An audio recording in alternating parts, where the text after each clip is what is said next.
Welcome to the Beginner Photography Podcast. This week, we're chatting with astrophotographer Justin Anderson about how he chases the Aurora. So let's get into it. Welcome to the Beginner Photography Podcast, a weekly podcast for those who believe that moments matter most and that a beautiful photo is more than just a sum of its settings. A show for those who want to do more with the gear they have to take better photos today. And now, your host, Raymond Hatfield. Hey, welcome back, photo friends, to this episode of the Beginner Photography Podcast. I'm your host, Raymond Hatfield, and boy, do we have a good episode for you today. You know, one of the, when I first got started in photography, when I started taking it seriously, I knew that I wanted to kind of branch out and do just different stuff, right? Photograph the things that interested me a lot. And one of those things was like, you know, it was cool to learn how to use my camera through astrophotography, meaning, you know, having a slow shutter speed. It taught me a lot about ISO and even aperture.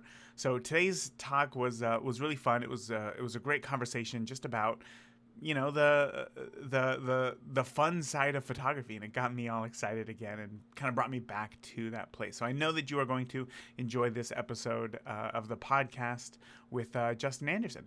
But first, this episode of the podcast is actually brought to you by USBMemoryDirect.com. So I'm going to be honest with you, as somebody who has been podcasting for more than 5 years, I get quite a few sponsorship opportunities for the podcast, but at the end of the day, I have to, you know, ask myself, is this right for you, the listener? Is what is being offered to be sponsored going to help you become a better photographer? And typically, these are sponsorship opportunities for things like, you know, at-home meal kits or even socks. And I just think to myself, like, this doesn't make any sense. Like, why is this even being pitched to me? And I don't, you know, appreciate those sorts of things. But whenever an opportunity comes up that I know can directly benefit you as a photographer, I'm more than happy to share it with you, the audience. So USB Memory Direct, they specialize in creating custom USB flash drives. And they've been doing it. They have more than 50 different styles of flash drives in different shapes, obviously different storage capacities and even materials. And all of them can be customized to have your logo on it, which is super cool. And also, if you wanted to, they even have completely custom shaped USBs if you're looking for something even a little bit more unique and will fit your brand. Now, I know that you hear me talk a lot about companies like CloudSpot and delivering photos to your clients via an online gallery. And while I still believe that those are great things to be using, photography at the end of the day is a service, right? And as a service provider, I still get emails from clients asking, you know, hey, I know it's been 4 or 5 years since my wedding, but can you put the link back up to our wedding photos?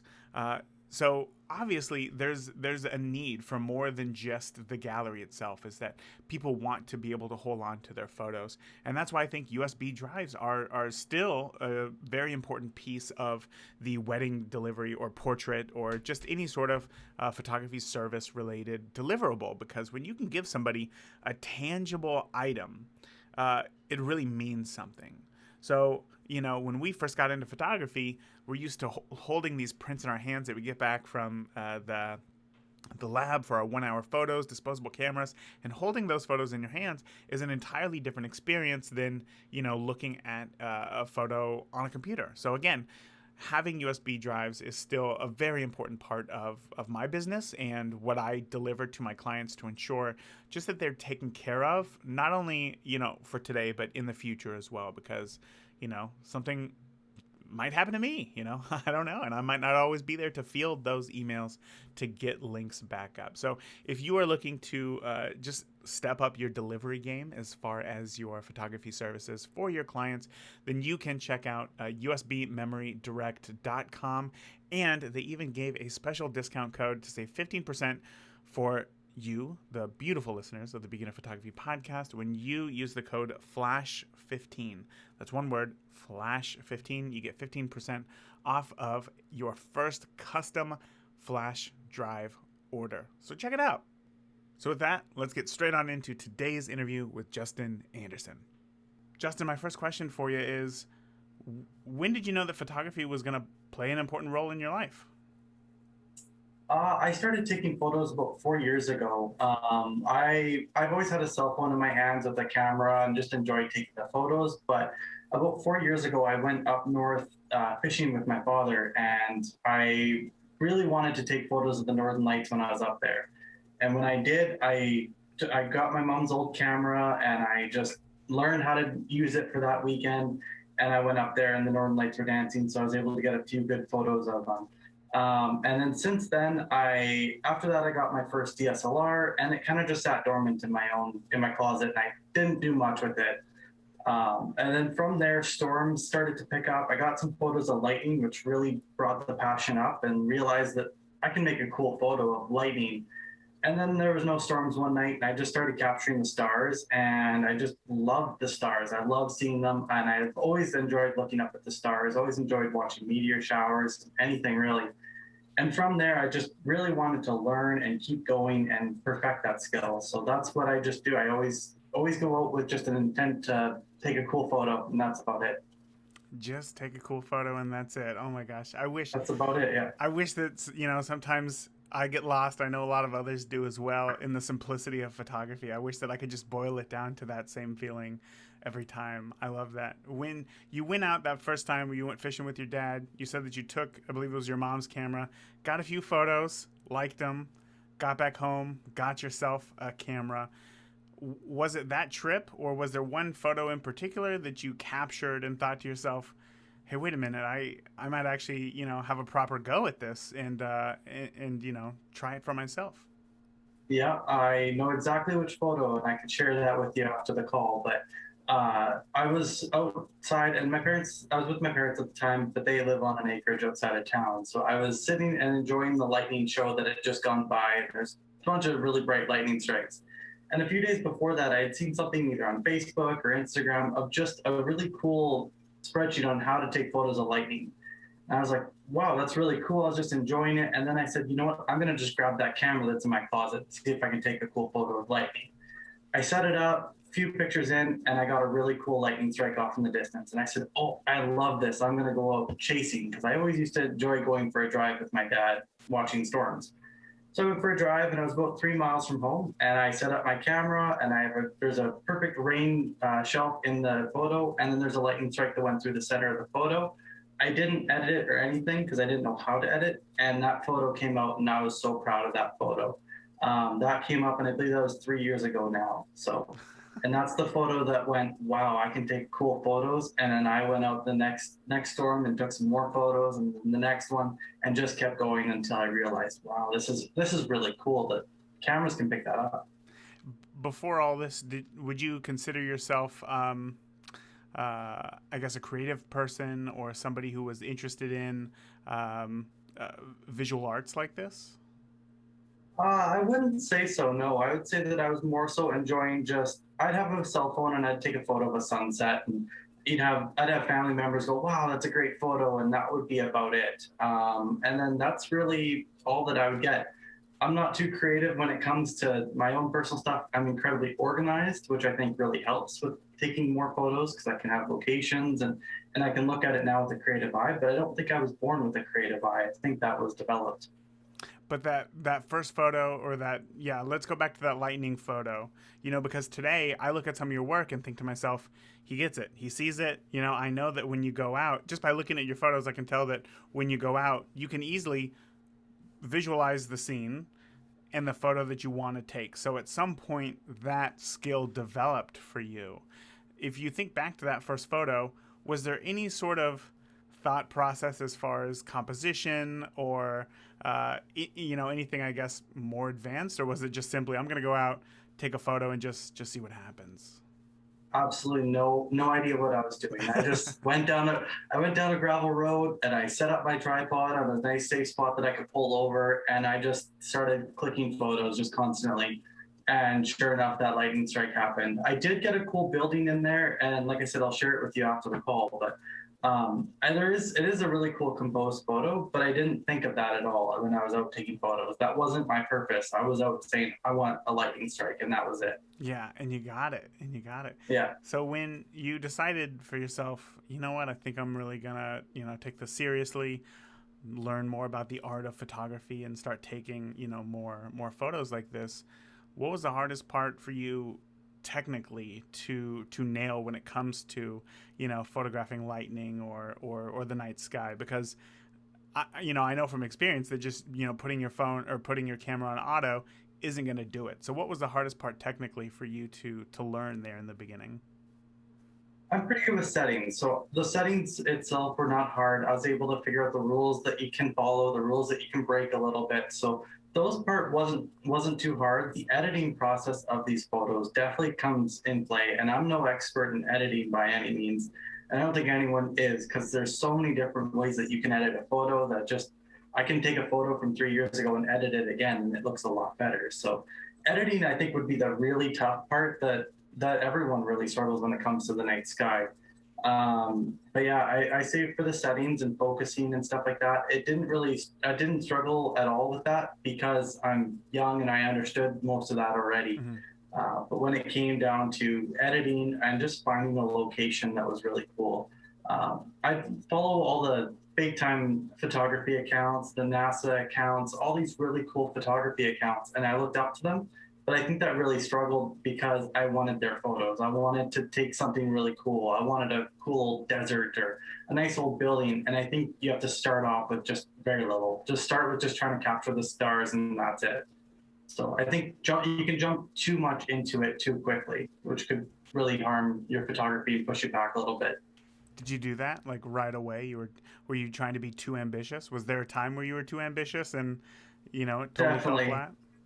Definitely. I mean, when I first started out, I think I was a little bit too ambitious. I took a lot of photos and I tried to get the best possible stars, the best Milky Way possible with the cheapest gear. So, and you still can, but I think I pushed really hard, and I could have very easily burned out from that, but luckily I didn't. I was able to push through. But I think one of the big things that people struggle with night photography is when you're out taking photos, like for example, I'm out chasing the northern lights.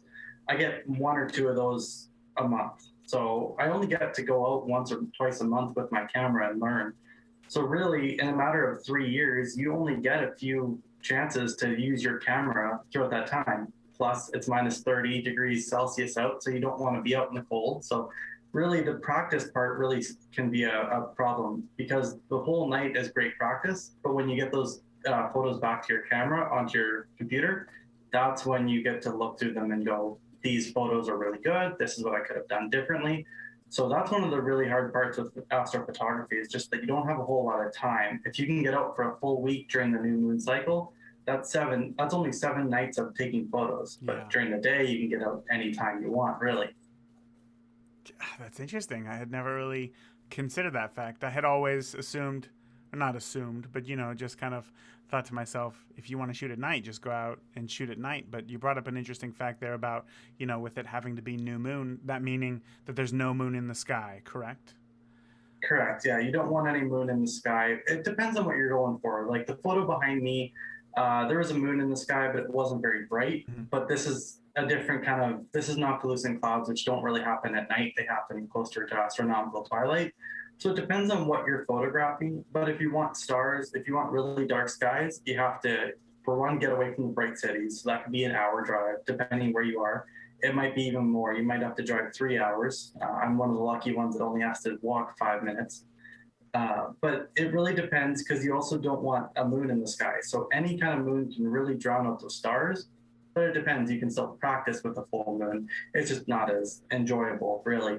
So you really want no moon, no light pollution around, and that can be really difficult. You might go out Saturday night because that's your only night off, but it could be cloudy too. And then that means you miss the one night for the new moon and you have to go for the next month. So practice can definitely be a problem when it comes to astrophotography. You just don't get enough of it. What is it about astrophotography that you love so much? Because during the daytime, you don't have these challenges. It's not as cold. If the sun's out, that's actually a good thing. You can get more photos. So what is it about astrophotography that really sings to you? If I'm being honest, to start off with, it was hard. And I didn't want just regular photos. Sunset photos are cool, but people taking them with their cell phones, I was like, oh, I want that photo. So when I started taking photos of the stars, I loved that people looked up to it and went, wow, I'd love to take a photo like that. So that was really my driving factor immediately was, for one, I love the stars. I just have always enjoyed looking up at them. But for two, people looked at that and went, wow, that's really hard. He must be an expert. When I'm an amateur, I'm not professional by any means. So that was my driving factor. And then now I just love learning about the night sky. I live for the night sky. I'm out almost every single night that it's clear and there's no moon. And I just love looking up at the stars. And I also love taking photos of cool buildings and cool stuff in Manitoba. My province is pretty boring. People think that Manitoba is the flatlands and it's really boring and there's nothing interesting here. But as you can see by the photo behind me, it's pretty gorgeous. And I love showing that. Yeah, it's absolutely beautiful. It's funny. So I grew up in like Northern California, and it's very mountainous, and it's beautiful, and we have the ocean not very far from us. And then at some point, I moved out here to the Midwest in the U.S., and I realized right away, I was like, this place is flat. Like, there's really not much going on here. But I think that it's one of those like grass is always greener type situations, you know, like no matter where you are, people from here are like, why would you move, you know, from California?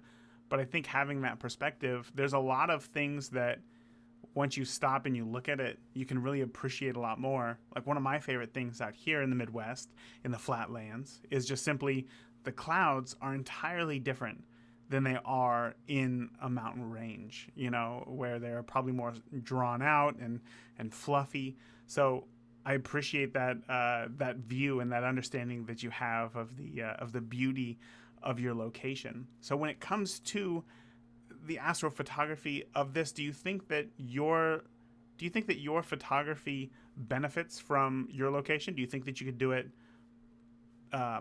I don't want to say anywhere else because, you know, obviously you wouldn't be able to do it anywhere else. Down here in the States, we don't have the Aurora and whatnot as much as you do. So talk to me a little bit about that. Do you think that that played, I guess your location specifically, played a big part in you falling in love with the Aurora and wanting to capture it as well? I think a big part of it, I've lived in Manitoba my whole life. I grew up here, I have family 30 minutes down the road. So I love Manitoba. But when I was at the start of 2020, I actually moved to Alberta and I got to live in Alberta in the mountainous range. I got to go hiking and join the mountains. And I lived there for about 9 months. And then I finally moved back to Manitoba to be with my family and be closer. And also, I love the mountains. I would love to go tomorrow for a trip to the mountains and enjoy, take some cool photos. But Manitoba is just home to me. I love the prairies. I love seeing the flatlands. You don't realize how much of a pain mountains can be when you do a 3-hour hike to get to a cool spot for your Aurora to find out there's a mountain in the way. You can't see them. So definitely the mountains help, but I love the flatlands. I absolutely love it here. When I lived in Alberta, I actually chased Comet Neowise for 12 days out of the 3 weeks that was here. So, and that was working full time too. So I'd work from 7 a.m. to 4 p.m. From 4 to 7, I would have a nap.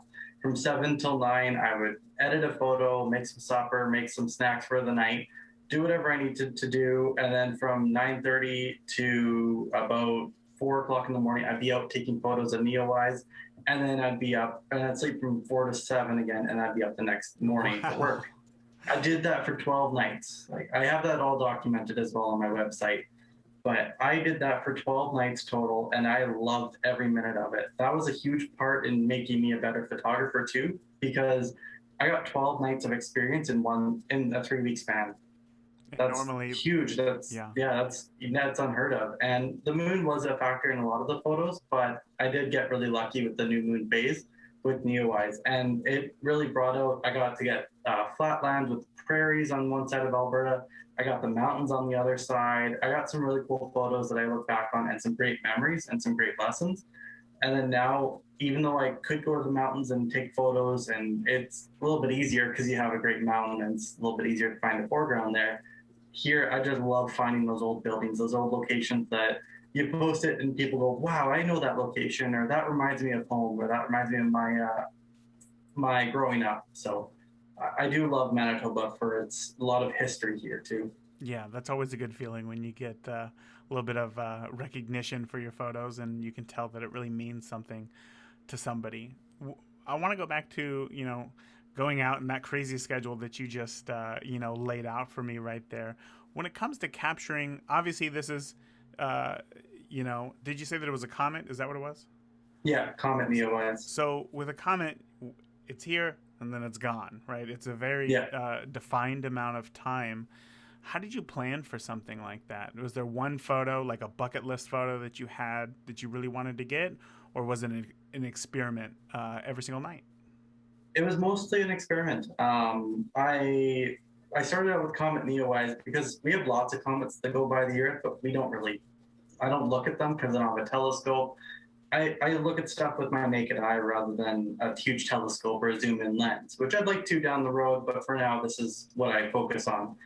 And I started seeing some photos of this comet Neowise. It looked really cool. And we haven't seen a naked eye comet in years. It's been, I think, 20 some years since we've seen something naked eye that was that bright. And I started seeing photos of comet Neowise, and I kind of just brushed it off as an, oh, cool, a comet. That's cool to see it come by. But then I started seeing photos of it pop up in 400 millimeters, and 300 millimeters, then 200 millimeters. Now I have 200 millimeters myself. I can take that photo. So then 200 millimeters, I saw that one, and I was like, I'm going to go out and take that photo. So I went out, started chasing Neowise, and I saw it for myself with my naked eye, and I was blown away. And then after that, I was in Manitoba for the first little bit of it, and then for the first 3 nights, and then I went back to Alberta. And a friend of mine was in Alberta, and we both said, there's a comet in the air, we cannot sleep. We can't miss any chance. So Yeah. basically, we just went anywhere possible. The one night in Alberta, there was fantastic northern lights, the best northern light show of the year almost. And we went out, we went straight east because that's where the clouds said they wouldn't be. Straight west said it was going to be clouds, but west is mountains, east is flatlands. So we went to a beautiful barn, set up, ready to go, and it was solid clouds. And I have a time lapse of there that's just all clouds. I had people calling me from Manitoba saying, I've never seen the Aurora this bright before. There's a comet. I can see it in the middle of the city. We were seeing photos from west of Calgary of great Aurora, the comet, the knocked loose cloud. It was basically a bucket list shot, and I missed it. And that night really haunts us because we went the wrong direction. But then that night, we also got some good photos of Comet Neowise on the highway, and a really cool photo of the Neowise, the Aurora, and really cool leading lines into the shot, which is one of my favorite shots just because of the story. So, and then from there, we went west the next night because we wanted mountains this time. So we went west, and sure enough, we got a great photos of Neowise over a nice pond with a fire off in the distance. And then the next night we said, all right, where are we going to get away from the clouds? So we went north. And then the next night we went to Waterton, which is about 3 hours one way. And we drove down there for just a single night and then came back that night. So yeah, we drove all over just trying to get as many cool foregrounds as we could, but mostly just the experience of being able to say, I chased that comet, I lived for that comet, and just a great memory. Yeah, for sure. Those are great stories. I love stuff like that. So when it comes to, I think, astrophotography, tell me a little bit about more your style, because I'm thinking if, somebody's listening right now, maybe they haven't gone to the show notes yet to check out your photos. They're thinking astrophotography, that's like galaxies, that's stars, that's like deep space type stuff, full frame of just stars. But the photos that you're taking and you're talking about foreground and all that stuff. So tell me more about your style of astrophotography. Yeah, so my style of astrophotography is called landscape astrophotography. So my focus is not so much the stars, but more so the landscape around me. So a cool building, a beautiful lake, a pond, something to draw your eye to the photo. And my goal is to not have the stars being the subject. I want my foreground to be the subject, and the stars are going to add to it. When I first started out, it was mostly just I let the stars do the talking. I'd have a flat foreground and just barely a foreground and then just stars. Then finally, I realized that I want my foreground to do all the talking. So that's why I focus so much on my foregrounds. My style is pretty, I think, unique to myself, because when it comes to stars, either your foreground is too dark or your foreground is too bright. But then if your foreground is too bright, your stars are going to be trailing, or your stars are going to be really noisy. So my entire goal behind it is to have a clean foreground as that's what it would look like in person with your own naked eye, whether or not you have a little bit of light on to make it a little bit easier. But I don't want noise because your eyes don't see those noise. So I want a nice clean foreground, but then the sky, I want it to be exactly what it looked like. I tend to not stack any photos when it comes to the sky.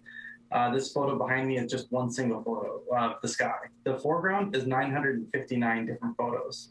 Whoa. So I stack for the foreground, and instead of stacking for the sky, which a lot of astrophotographers do the opposite. They stack the sky to get a lot of detail in the sky and very little noise. But then the foreground is just a single photo that they just stack in there. Mm-hmm. My style is just completely, I want a clean foreground, and I stack for the foreground, and then I'll paint the sky back in. But this is exactly how it looked. If I was to take a picture of the back of my camera at this time, this is the photo that you would have seen on the back of the camera, just not a little bit more noisy. Why is that? In a world where we, go online and try to watch YouTube videos and tutorials of, whatever it is that we're interested in your case, astrophotography.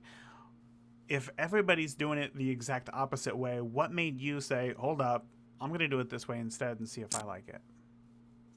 Well, just a little bit of practice and just experimenting. I learned this stacking software, or this ability to stack in Photoshop for removing people in photos, just the median stacking.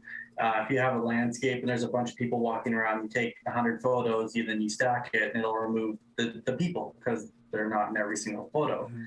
And then I just kind of started thinking that noise is very random. So I tried playing around with it, and I learned that stacking the photo the same way, but for a landscape, you get a really clear, crystal clean photo without any noise, because that noise is random. That noise is moving around like those people would be. From there, I started playing around with it, figuring out, moving into Lightroom, editing beforehand, and then stacking afterwards, and then realizing that this really is a great tool, but then being able to go back into old photos. The reason that a lot of people will take a very long exposure. For this photo here, you might want to take a 3-minute long exposure at really low ISO to get very little noise, but a lot of detail in the foreground. I used to do that a lot, and sometimes I will, depending on my location and how much time I have. But I find a lot of the time I don't have time to do that. And if I forget to do that and I move my camera beforehand, I go, oh, shoot, I messed up. Now I have to make a composite out of that image, and that's not what I want. I want my image to be exactly what it looked like. So being able to use this method, I'm able to go back into old photos of old barns that I didn't take a long exposure photo for and fix that foreground and have a really clean foreground, even though I never took a foreground photo. I was only taking sky photos, but I increased the noise, and then I stack it to remove that noise.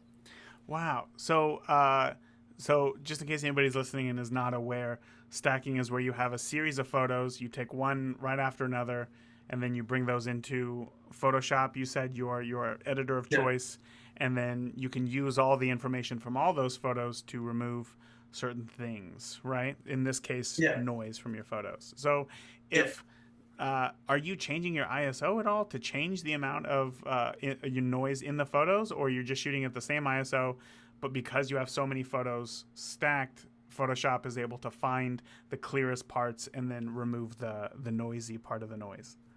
Yeah, exactly. I just leave the ISO, leave your exposure exactly as is, and then that's it. For this photo here behind me, I was taking constant 1 second long exposures because it was fairly bright out that night.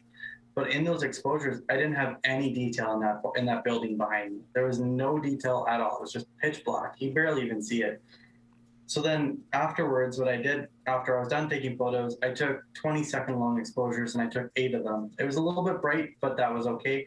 And then it was still a little bit noisy, so then I stacked those 8 exposures, and then that gave me a really clean output of just the building. Then I had fireflies, and all the lights you see on the ground there, they're fireflies. Yeah. So I took every single photo from the night, which was 950 photos from that hour-long session, and I stacked them, all of them, into just a program called Sequitur. By stacking them, I was able to get all the lights of the fireflies, and they showed up like star trails. They just continuously showed up wherever the light was, they were there. But then I really decreased the size of that photo, so I wasn't working with a 10 gig file. and just completely downsize that file and move that into Photoshop. And that's 950 photos plus the 8 photos for the foreground. I just brought in those fireflies for the light, and that was it. And then the sky was just a single photo. So that is exactly what you would have seen there if you're sitting all night watching the sky. You'd see fireflies, you'd see that building, you'd see the reflection, and you'd also see the noctilucent clouds in the sky, as well as the sunset. So how much of your photos change dependent on the scenario of that night, like of the situation of that night? Are you showing up and thinking to yourself like, because I'm thinking of this firefly example that you're giving right here. I'm sure that you didn't show up thinking, oh man, I'm going to get some pretty sweet fireflies here like tonight. Like that's what it is that I want to capture. But it happened after the fact. So I guess the question that I'm getting at here is what percentage of your photos are reactionary versus pre-planned? I pre-planned for as much as I possibly can. I actually did know about fireflies because this is just down the road from my house, and I got in a photo of fireflies the night before. So I knew that they were coming out. They're starting to get into firefly season. And I actually was talking to a friend about how he wants fireflies in his photo so badly. So I wanted to beat him. So when I did set up for a foreground, of course, fireflies were the least of my concern. If I didn't get fireflies, it wasn't going to be the end of the world to me. My goal was those noctilucent clouds and creating a nice balance between the building on the side and then the reflection, but also keeping the sky being adding on to the image, because the sky is your focus, really. So once I got done, I saw the fireflies happening throughout the entire night. I was standing there enjoying it and seeing the fireflies buzzing around my face, and I knew that they were going to be great. And then that's when I started thinking, how am I going to get these fireflies into my final photo? There's things in the night sky. Chasing the aurora can be quite difficult sometimes because you don't know which direction to look. You start in the northeast, you end in the northwest. Well, I have 15 millimeters that I can use. And sometimes 15 millimeters is just too much. It's too wide. You have too much sky, very little aurora, and it just really can be boring unless you have an amazing show. So I try to go into 24 millimeters or 30 millimeters and try to punch in just a little bit. But then you have the problems of what happens if something to your left, or the aurora starts dancing to your left. I tried not to move my cameras. I want to focus on that subject that I'm working with. And if I miss it, and I enjoy it with my naked eye. So that's where I try to think about what could happen. I get one camera facing northeast. I get another camera facing northwest. There was actually a photo I got of Steve back in March, which is just a strong thermal emission. And it's basically a force field between the aurora and no aurora. And I got a great foreground lined up. And Steve happens basically straight west or straight east or straight above you. So it's a little bit more difficult to capture because you're not facing that direction. You want to face north, you want to get the cool show. So I had both cameras set up, one facing straight north, and then the other one was actually facing straight northwest, but with a lot of blank space because I knew that Steve had potential to come back that night. He'd shown up earlier.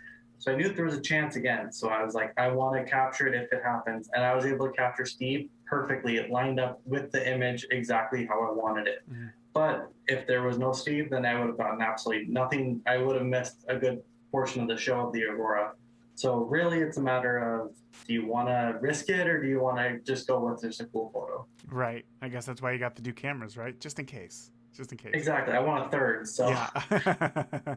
So I'm trying to do the math in my head here, and let's say for this photo right here behind you, you said that there's almost 1,000 photos stacked into this one shot right here.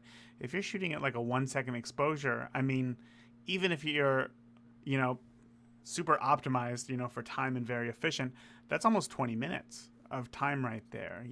That's after you've created the composition, you've already set up the camera, your settings, you put up a tripod. Does that sound like a short amount of time to you? How long does it normally take for you to... Okay, let me rewind. You show up to a location. What's the first thing that you look for? Well, if I show up to a location, I hopefully have scouted it throughout the day. So I know what I'm looking at. I know that either I have permission to be there or I don't. So I have to sit from the road or I have to sit from wherever. So when I get to my location, I look at what I'm going to be photographing. In this case, this is facing northwest-ish, more north than northwest. And I was looking at it and going, what do I want? My foreground is straight northwest almost, so I'm going to be focusing on that. Where do I want the building? Do I want it on the left? Do I want it on the right? There's actually a second building here just to the right of this one. So where do I want this? Where do I want both buildings? So that's when I kind of move around, look at it and see where do I want to set up the cameras. Then I'll take a quick test exposure and see how it looks from that spot, move as I need to, but then line up. The huge part about astrophotography is don't be in a rush. 20 minutes is actually really fast. I think I was at this location for about 45 minutes to an hour. Oh, wow. So I just simply sat there and enjoyed it. I just sat back. I always have a lawn chair with me. I just set up both cameras, let them take their photos, and then I sit back and enjoy it. I'll check them periodically just to make sure the settings are still good. You know, exposure still looks good. I don't have to bump up any exposure or slow it down or anything like that. But then I just sit back and enjoy the show, and I let the cameras just do their work because I've set them up. I don't want to be touching them a bunch and accidentally bump it, and then things are off a little bit. So, yeah, I just sit back and enjoy the show. When I'm watching the Northern Lights, I set up both my cameras, and then I just sit back and enjoy, and I'll just watch, which is the best way to do it. Yeah, no, I bet. I would imagine that having never seen the Aurora in person, I would imagine that it's an amazing sight to see. So let me ask you then for, I guess how does the camera setup go? Because it sounds to me, I'm assuming that you have some sort of timer, intervalometer. What's the purpose of that? Just to be able to have a series of stacked images? Is that it? Yeah, so one of the big things about nighttime photography is any motion is bad. So if you don't have a good tripod and it starts to move a little bit, that your photo is wrecked. You can't use that photo. So you do not want any motion, so you want a good sturdy tripod. But another thing is you don't want to shake your camera. So if you have your camera, or you have your hand on the button, the shutter, and you press that shutter down, it might shake the camera just a little bit so that your stars are no longer sharp. Or you might twist the camera just a little bit, and then your foreground moves just ever so slightly, and in that photo, it becomes blurry. So one of the big things I do is on my one camera, I have a remote always connected to it. At all times, it's connected and it's just wrapped around the camera. So when I need to, I just simply use that button, take the photo, but then it has a locking feature. A lot of people will set their photo or their camera's intervalometer to 3 seconds, and then every 3 seconds it takes a photo. The photo's 2.5 seconds, then you have a half-second buffer. I'm lazy. I just simply press the button and it just locks into place, and it'll just take constant photos. One reason for that is I live in Canada and battery life is awful in Canada, especially in the -30. So I just press that button and lock it in place, and it just goes. I don't need to worry about AA batteries with me at all times. So if the batteries die, I know that the camera's still going to be taking photos because it's a button. It's just a constant press. So that's on one camera. And then my other camera, I have the same thing, but I don't leave it connected. I actually just have the internal intervalometer, and I just tell it to constantly take its own photos. Just every 1 second, it'll just take another photo. So as soon as it stops, it takes that one.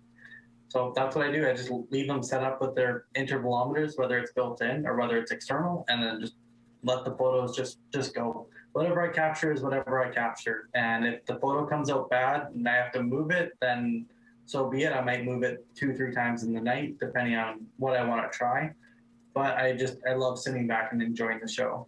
Kind of makes it more than just photography to me. Now I get to sit back and enjoy. Right. How do you know when you're done? I guess, because essentially you could just let the camera run forever. Like, what's that balance of getting enough photos and knowing when to pack it up and get into a warm car? That's the $1,000,000 question.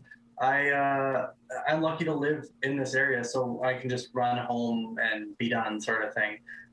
So that's a big question. That the Northern Light chasing is probably your hardest one, because when it comes to Milky Way, you can go home at any point. The Milky Way is going to be there tomorrow. So it's really not the end of the world if you miss an hour. But if you miss an hour of Aurora, you don't know what you're missing, and you might miss the best part of the show. So that really can be difficult. There are things like I watch the data. If the data starts to drop off and it looks awful, then I'll start to pack up and go home. I also have to think about tomorrow because I do work Monday to Friday, 8 to 4. So this night I was out till 12:30, and I said, you know what? There's Noctilucent clouds are still happening, but they'll be out hopefully again tomorrow or the next day. I'm going to enjoy we're gonna get out and to get photos then. And I got the best part of the show. I got the photo that I wanted, so I'm done.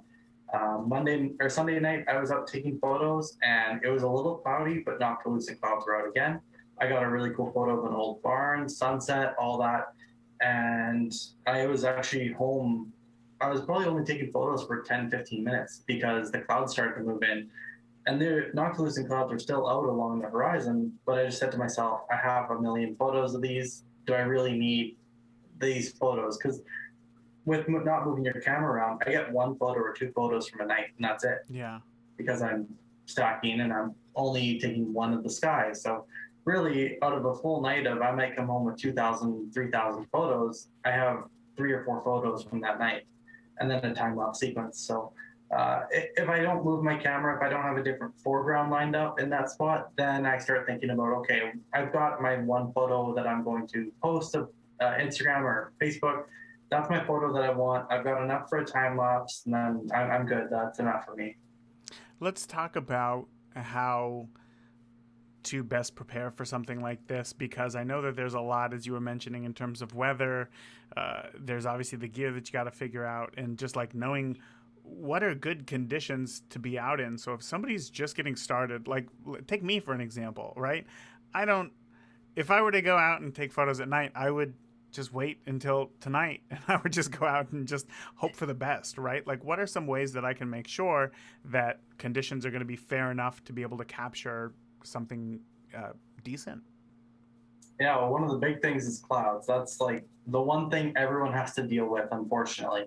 If you can't see the sky, you can't take photos of it. So if you're chasing northern lights, if you're chasing an eclipse, whatever you might be chasing, you can't take photos of it if it's cloudy, unless you're chasing clouds, and then you're in good shape. But no, if you want, the one thing you should really focus on is the clouds. You want to make sure that you're going to a location without clouds. There's apps that give you a good idea, but the best way to tell is just in person and seeing if there's clouds. I've had plenty of, like, in the comet chase, clouds said they were going to be clear to the east, and I went east, and it was cloudy. So that can really mess you up quite a bit. But the forecast for clouds is one of your big ones. If you're going to take photos of the sky or the stars, whatever you might be, you kind of want to get away from the moon. A little bit of moonlight isn't the end of the world. So coming off the first quarter moon on either waxing or waning, that's a really good time to go, because a little bit of moonlight will light up your foreground, but it doesn't drown out the stars too much. But no moon at all will be really dark skies wherever you go. Another location you want to find a spot with no bright lights. So in this case, I'm about 30 minutes out of town in this photo here, and I don't want bright lights to the north because that would drown out the dark skies. So I keep the bright lights to my south. They're behind me. If I'm facing north, my target's to the north. My bright lights are to the south. If I'm shooting the Milky Way, which is to the south, my bright lights are to the north behind me. So that's one of the big things, is want to get away from the bright lights. So about how far away do we need to be? I mean, is there some sort of like standard rule? The farther the better, but unfortunately that can't happen sometimes. You can get to a dark sky preserve, and there's a scale. It's called Bortle scale. There's Bortle 1, which is incredibly dark skies, and then Bortle 9, which is middle New York, middle Winnipeg. So you don't want to be in Bortle 9. And if I was out taking photos, I'd want to be away from Bortle 4 or less. So 4, 3, 2, 1 would be your locations. It's very rare to get into Bortle 1 just because of how bright city lights are getting. Even the small little communities are really taking away from the dark skies. So Bortle 1 is quite difficult. For me to get to Bortle 1, it's about 3 hours. But my backyard's in Bortle 3, Bortle 2, and that's more than enough to take photos of the sky. So the further away you can get, and there's maps online. If you look up the maps, Dark Sky Map Finder, you'll be able to see exactly your location and how bright the city lights are and how far they span. But if you go and look, the further away, the better. So even if you can get away 30 minutes outside of the city, it's still going to help, and it's still going to get you some practice, but it might not be as much as you would get if you're an hour away from the city. And it depends on how bright the city is. If you're in New York, it might need to go for a bit more of a drive than if I was in Brandon, like my hometown, for example, which is a lot smaller. Mm-hmm. Yeah, I appreciate you sharing that. You said dark sky map there. I'm going to be sure to link that in the show notes because I wouldn't have any idea how to measure, the night sky on my own. So I'm glad that there's other people who do stuff like that so that we can just figure that stuff out on our own. Let's talk about gear a little bit here. It's not something that we talk about very often, but, in a specialty like this, there's always going to be questions. I know that there's always a debate over full frame, crop sensor, zoom, prime, what sorts of settings. So can you walk me through what you have found to work for you as far as camera and lenses? What works for me is whatever camera I can get my hands on. So I always like to tell people that the best camera is the one in their hands. Whether that's a DSLR, whether it's mirrorless, or whether it's your cell phone, I've been out taking photos and my cameras are set up and I'm enjoying the show, but I want to take a photo to post to our Facebook or keep people in the loop. This is what I'm seeing. So quite often I'll just take my phone, set it on my extra tripod or press it up against my boot and put pro mode on it and take a simple photo. And I had someone ask me to find a print off of that photo, even though it wasn't even edited of any kind. Wow. I said, no, sorry, that's on my cell phone. Better quality photos, but photos on your cell phone are fantastic. The cell phones are getting really good, especially ones within the past 2 or 3 years. I would say absolutely get out. You can take photos with them. So the gear that I have, I stuck with Canon. I have a Canon 6D Mark II and then a Canon 6D Mark I. I like them both because they are identical bodies. The buttons on them are absolutely identical between the two. The only physical difference is one has a flip out screen, the other one is a fixed screen. So when I'm out in the middle of the night, I don't have to worry about which button I'm pressing because I know them like the back of my hand. Mm-hmm. Both buttons are identical. I just press the view button and whatnot. I have a few different lenses. I've got a Tamron 15-30 f2.8. I've got a 24mm f1.4. I've got a 50mm f1.8. And I love using them all. The Tamron is fantastic, but it is a $1,500 lens, so it is a bit of a killer on the budget. Yeah. But it is fantastic when it comes to corners and just how sharp the corners and the stars are. And it's really nice having the ability to go between 15 and 30, depending on what you're shooting. But I absolutely love the 50mm. And the photo behind me is taken on the Canon's Nifty 50 for $150. Wow, that's awesome. And I've got some amazing photos. I've actually been posting a lot of photos on my Instagram of the Nifty 50 of what I've been taking with it, just to show that a $150 lens on a $900 camera takes some fantastic photos. Really, it depends on what you want to use. I would recommend getting a prime if you can, just because they're a little bit better when it comes to night sky, but stick away or get f2.8 or wider. Try to stay away from f4s, especially if your camera is one of the lesser bodies, just because you want wide aperture, which will really help because you can't push your ISO. So when it comes to the lenses, it seems like everything that you mentioned there was pretty wide. Oh wow, look at this! 2 episodes in a row, my phone has gone off, even though it's on silent. Something's going on here. Okay, apologize for that. So no problem. You mentioned there though. Most of your lenses are definitely on the wider scale. Is that specific to landscape astrophotography? Definitely. Like I want to keep my landscape involved. So and I use full frame. So when I'm shooting at 24mm, it's quite wide, but it's good for the sky. I want to be able to capture the aurora. I have an 85mm. I have a 120-400, but those tend to stay in my bag a lot more often because 85mm doesn't really look great when it comes to aurora. You can't get the cool structure in there. It's pretty much just all green. So when it comes to my style landscape, I want to get 24mm, 15mm. I want to capture that building as well as the sky and have enough room that you can still see the giant band of the aurora or the giant pillars, depending on what I'm capturing.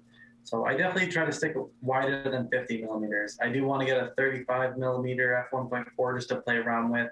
But anything wider than 50mm is kind of my forte, my favorite. Mm-hmm, mm-hmm. Let's talk about, we all love gear. We all love buying gear. Has there ever been a piece of gear that you're like, I have to have this?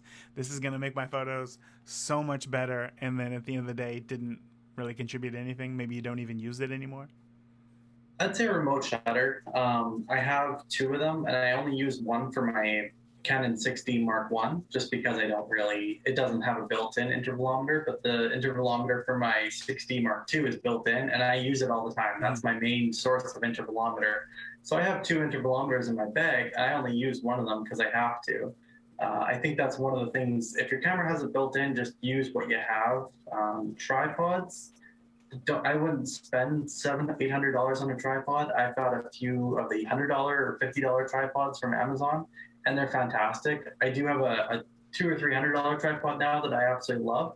But tripods, I would just get something that's sturdy. You don't need to spend $1 million on your tripod. Other than that, a nice red light for at night if you want a headlamp and with a nice red light on it, because red will make your eyes, will keep your night vision. White light makes your eyes clamp down, and then you have to readjust as soon as you turn the light off. But if you have red, you can still see at night and look up at the stars, and you can still see with ease what's happening in the night sky. Oh, that's awesome. Yeah, so red light is definitely your best friend in night sky. And they have like headlamps with red lights inside. I love that. I'm gonna have to check Actually, that. most headlamps out there have that red light built in, and people don't realize what it's for, but it's for your night vision. Not necessarily just for nighttime photography, but anything. If you're running around at night and you need a little bit of light, but you also don't want to lose your night vision, that little red light is really handy. Right. I always remember, one of my favorite movies growing up was The Hunt for Red October, and I always remember there was some scene. I don't remember exactly what the scene was, but it was just like everything within the submarine was like red. And I remember asking like my stepdad at the time, like, why wouldn't they use just like white lights? And that's pretty much what he said. He was like, ooh, yeah, no, that can really screw up your eyes. Using the red light really helps. So that's good to know that I guess when you're out in this sort of condition and you're really trying to get work done as far as your camera goes, you're not going to screw anything up there. So I got another question for you here, and that is when it comes to astrophotography, I want to know what is it that you love more about it? Is it the getting out and just shooting, or is it the final product? The getting out, definitely. The final product is just icing on the cake. I love being able to share my final photos and say, look what I captured. But getting out is the best part. If I didn't enjoy getting out, I wouldn't be doing this. Most nights, especially setting up your camera and being able to just set it up and enjoy the night. That's why I focus on that so much, is because I get to enjoy my night sky and I get to see it for myself. When I'm involved with a lot of people on nights the northern lights are out, or whether or not there's noctilucent and clouds, whatever might be out, my goal is to enjoy it for myself. I want to be off my phone as much as possible. I don't want to be sitting behind a camera going, oh, this is a perfect shot. I want to just sit back and enjoy it. I want a time lapse of that night, because I can go back and watch it and go, oh, I remember that. I remember seeing that part dance and really cool parts. But then I just enjoy sitting back and enjoying it. So I would definitely say that the chase itself, the seeing new locations, the being able to try out new things is great, but just enjoying it and sitting back and going, this is my life. I get to sit and watch the stars. A lot of people wish they had that. I get to watch the Northern Lights multiple times a month and just enjoy it. I bet there's a lot of people listening right now thinking, yep, I wish I could do that. That sounds wonderful. Justin, is there anything that I didn't ask you today that you want to make sure that people know or understand fully about astrophotography? Yeah, I would say that there's so many people out there that do it that you don't realize are out there. I can speak for Canada just because that's where I'm from, but when it comes to Northern Lights especially, or the astrophotography groups, Canada has different locations and different Facebook groups. Facebook is your best friend when it comes to it. There's Art of Night photography groups. There's astrophotography, Milky Way photography groups. There's so many groups out there that they're made to help you learn. When it comes to Northern Lights, I run a group called Manitoba Aurora Astronomy, and our entire purpose is to let people know that there's stuff happening in the night sky. If the Northern Lights are happening, we keep people up to date so that they see that the Northern Lights are out. I'll actually post saying, hey, Northern Lights look really good tonight. I would recommend going out. And the entire comment section on that post, which we call a thread, is filled with people saying, I'm at so-and-so location and this is what I'm seeing. I'm at so-and-so location. Oh, did you guys just see that really bright meteor? So we try to keep people up to date, especially with the Aurora. Not so much with night sky for threads, just because it's kind of consistent with night skies. Every single night. But for Aurora, it's a little bit more. We keep people up to date, and we're talking the entire time. And I'll say, I'm sitting at home right now, and I think it's time I'm going to go for a drive. The data is looking really good. There's Manitoba Aurora Astronomy, Saskatchewan Aurora Hunters, Alberta Aurora Chasers. There is Great Lakes Aurora Hunters, I think it is, and they're for the Great Lakes in Canada and the U.S. That's a great area. Colorado, Michigan, I believe. And there's so many different groups out there. Once you move further down into the southern states, I have a lot of astrophotography groups, but look for your locals. Most states, most provinces have their own photography groups of astrophotography, and they're filled with a wealth of knowledge. Yeah, I bet, people definitely more knowledgeable than I, for sure. And I'm sure that, now correct me if I'm wrong, are groups like this typically pretty welcoming of new people who are, just trying to get started into something like this? If somebody's listening and they want to learn more about it, would this be a good place for them to start? Absolutely. The groups there, all they want is people to learn and follow their passion as well.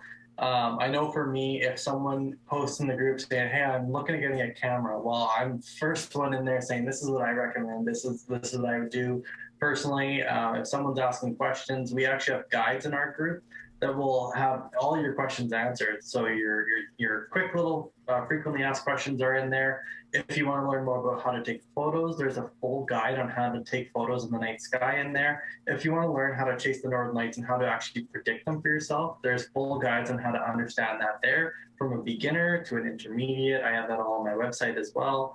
So our whole purpose is that we want our community to grow. And if we try to keep everyone included. I have so many people, whether it's people in their late 50s, 60s, or whether it's someone, I know someone who's 15 just down the road from me who's learning all about chasing the northern lights, and he's actually messaged me multiple times saying, "Hey, get out, look, they're out," and he's beat me to it. So there's so many people out there that are just a wealth of knowledge, and we're willing to teach too. So, and it's great to see people get involved, because the more people that can get involved, more people that can help newcomers, and then the hobby gets to grow. And there's nothing better than meeting another photographer out at night when you're out taking photos. Yeah, no, that is fun. It's always, the camaraderie there is always great.